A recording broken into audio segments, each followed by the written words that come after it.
امام حسین کے ساتھ امام حسین کے 4 بھائی تھے کربلا میں. کتنے؟ بول کے بتائیں. حضرت علی کے 4 بیٹے. عباس بن علی، جن کو حضرت عباس کہا جاتا ہے نا، علمدار، یہ حضرت علی کی دوسری زوجہ میں سے. عباس بن علی بھی تھے اور ابو بکر بن علی بھی تھے، عمر بن علی بھی تھے، عثمان بن، یہ حضرت علی کے بچوں کے نام ہیں. یہ آپ کے شہزادے امام حسین کے ساتھ شہید ہوئے. ان کا نام صرف اس لیے نہیں لیا جاتا کہ ان کا نام خلفائے ثلاثہ کے نام پہ، حضرت علی نے اپنے یاروں کے نام پہ رکھا ہے تو تم نے کربلا کے میدان سے خارج کر دیا. یہ تینوں شہزادے حضرت جناب سیدنا امام حسین کے ساتھ تھے، یہ بھی شہید ہوئے. حضرت جناب زینب امام حسین کی سگی بہن ہے. ان کے 2 بچے تھے، اون و محمد. جب امام حسین میدان میں جانے لگے تو جناب زینب بچوں سے کہنے لگی، نہ پہلے بھائی نہیں جائے گا، پہلے بھانجے جائیں گے. 2 بچے شہید ہوئے. حضرت قاسم بن حسن امام حسن کے بیٹے تھے. وہ جب میدان میں جانے لگے تو امام حسین نے کہا، نہیں بھائی تو نہیں جائے گا، تو میرے بھائی کی نشانی ہے، میں جاؤں گا. تو حضرت قاسم بن حسن نے ایک تعویذ کھول کے دیا کہ ابا جی میرے والد نے کہا تھا جب بڑی مشکل آ جائے تو تعویذ کھول کے دیکھنا. تو آج بڑی مشکل آئی ہے تو میں نے تعویذ کھولا ہے، تو یہ دیکھیں کیا لکھا ہے.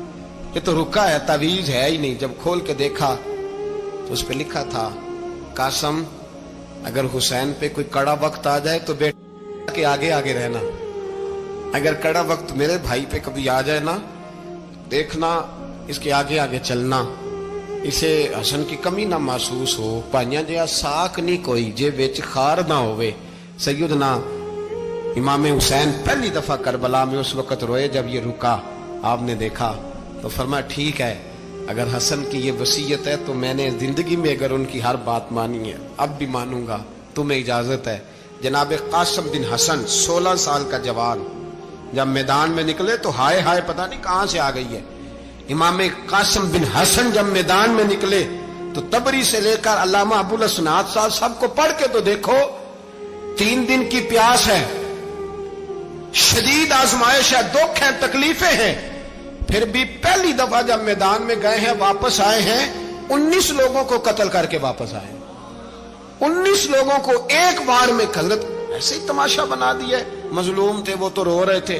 ہر مقرر یہ کہہ رہا ہے کہ وہ تو بار بار کہ ابا پانی مل جائے، پانی آ جائے، ترس گئے.